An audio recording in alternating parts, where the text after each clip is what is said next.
نیک لوگوں کی جب صحبت اختیار کریں گے تو اس کے اثرات لازمی طور پر آپ کے اوپر پڑیں گے، اور بالکل اس کو اور یہ اتنے دور اثر ہوتے ہیں، یعنی اتنا جلدی انسان کے اوپر اثر کرتے ہیں۔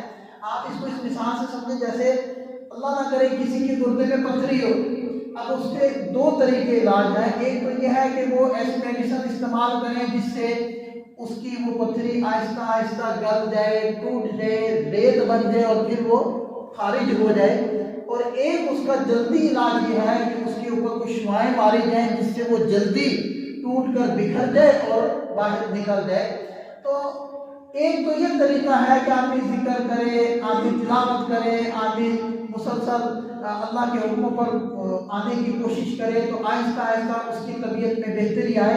اور ایک یہ ہے کہ وہ کسی اللہ والے کے پاس بیٹھے، نیک لوگوں کی صحبت اختیار کرے، تو جیسے وہ شعاؤں کے ذریعے سے پتھری فوری ٹوٹتی ہے نا، ایسے انسان کی طبیعت فوری بدلتی ہے، اس کے دل کی دنیا بدلتی ہے۔ دیکھیں مشہور واقعہ ہے کہ حضرت موسیٰ علیہ السلام کا مقابلہ کرنے کے لیے جادوگر آئے، تو جادوگر تھوڑی دیر حضرت موسیٰ علیہ السلام کے ساتھ رہے اور مقابلہ کیا۔ یوں کہہ لیں کہ دن کے ابتدائی حصے کے اندر وہ حضرت موسیٰ علیہ السلام سے مقابلہ کرنے کے لیے آئے تھے، لیکن جب تھوڑی دیر حضرت موسیٰ علیہ السلام کے ساتھ گزری، ان کے دل کی دنیا بدلی، تو دن کے آخری حصے میں وہ صرف صاحب ایمان نہیں تھے بلکہ ولایت کے سب سے اوپر والے مرتبے پر پہنچے۔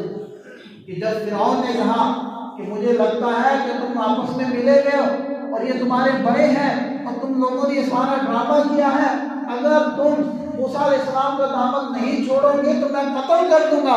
تو انہوں نے فرمایا کہ لا ضعیف، اے فرعون ہمیں اس کی کوئی پرواہ نہیں، تو ہمیں بھلے قتل کر دے، حضرت موسیٰ علیہ السلام کا دامن اب ہمارے ہاتھ سے نہیں چھوڑ سکتا۔ یہ ہے صحبت کی برکت۔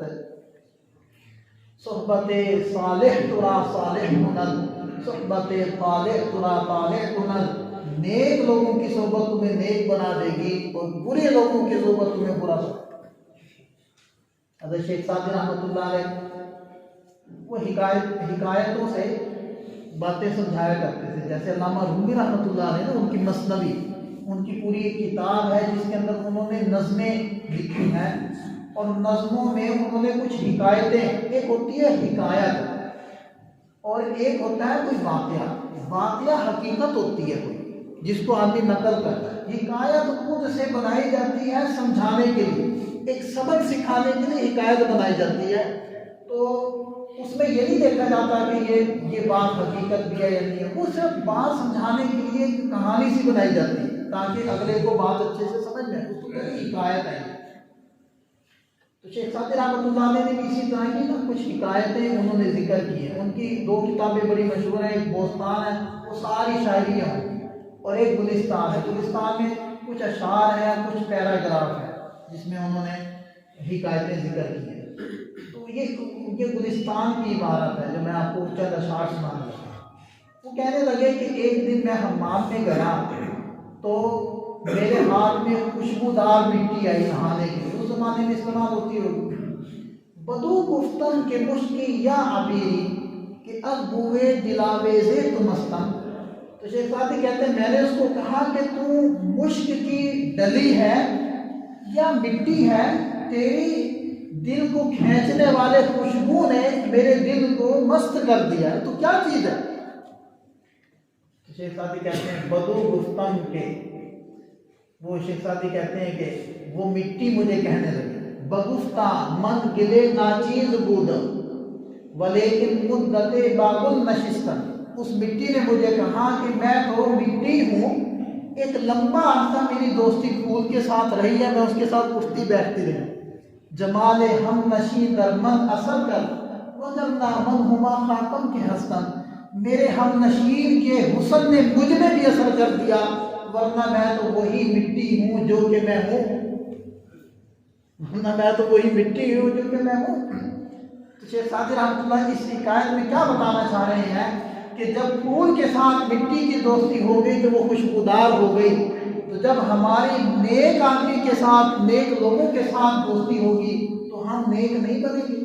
کیا ہم اثرات قبول نہیں کریں گے؟ یقیناً کریں گے۔ اسی کی طرف قرآن بھی اشارہ کر رہا ہے، اسی کی طرف اللہ کے نبی صلی اللہ علیہ وسلم کے فرامین بھی ہمیں اشارہ کر رہے ہیں، اور اسی کی طرف یہ سارے واقعات بھی اشارہ کر رہے ہیں۔ لہذا قرآن کی تصریح کے مطابق اگر ہم نیک بننا چاہتے ہیں اور اپنی اولاد کو نیک بنانا چاہتے ہیں تو ہم ان کی ہم نشینی، ان کے دوست احباب، ان کے ہم مجلس، ان کے اوپر نظر رکھیں۔ اگر وہ ٹھیک ہوں گے تو بس ہم سمجھے ہماری اولاد بھی ٹھیک ہے۔ اگر ہمارے دوست نیک ہیں تو بس ہم بھی نیک ہیں، اور اگر ہمارے دوست نیک نہیں ہیں تو پھر آہستہ آہستہ لاشعوری طور پر ہم بھی انہی برائیوں کے اندر مبتلا ہو جائیں گے جس کے اندر وہ مبتلا۔ المرء علی دین خلیل، آدمی اپنے دوست کے دین پر ہو۔ لہذا ہمیں اپنے آپ کو ایسے لوگوں سے بچا کر رکھنے کی ضرورت ہے کہ جن کی اپنی ذات ٹھیک نہیں، اور اپنے بچوں کی، اپنے اولاد کی تربیت کے لیے ہمیں ایسے لوگوں کی صحبت کی ضرورت ہے کہ جن کی صحبت، جن کی تربیت ٹھیک ہے، اور ہمیں ایسی محافل کے اندر جانا چاہیے کہ جن کے اندر نیکی کے تذکرے۔ اب دیکھیں آپ حضرات یہاں آئے ہیں، جب سے آئے ہیں اللہ اس کے رسول کی بات ہو رہی ہے، کوئی غلط بات تو نہیں ہو، کوئی غیبت تو نہیں ہو، کوئی گناہ کی باتیں تو نہیں ہو۔ یہی چیزیں انسان کے دل پر اثر کرتی ہیں اور اس کے دل کی دنیا بدلتی ہے۔ لہذا جب کسی گناہ والی مجلس میں جاتے ہیں تو اس کے اثرات انسان کے دل پر جب پڑتے ہیں، آہستہ آہستہ اس گناہ کی قباحت اس کے دل سے نکل جاتی ہے، گناہ کا گناہ ہونا نکل جاتا ہے۔ کوئی مجلس ہے موسیقی کی، جیسے آج کل کسی کے یہاں شادی کا موقع آ جائے، شادی کا، کیا لڑکی والے کیا لڑکے والے، ایک طوفان بدتمیزی ان کے پورے خاندان میں اور گھر کے اندر برپا ہو جاتا ہے۔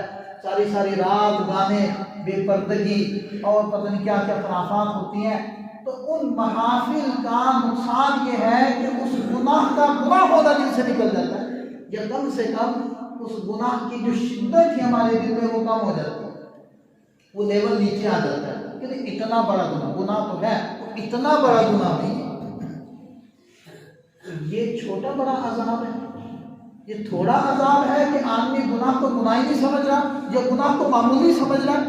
اللہ کے نبی صلی اللہ علیہ وسلم کا فرمان ہے کہ نیک آدمی، مومن کی علامت یہ ہے کہ اس سے گناہ پہلی بات تو ہوتا نہیں، ہو جائے تو وہ یوں سمجھتا ہے جیسے کہ پہاڑ اس کے اوپر آ گیا، جب تک توبہ تائب ہو کر، رو دھو کر معاف نہ کروا لے اس کو چین نہیں آتا۔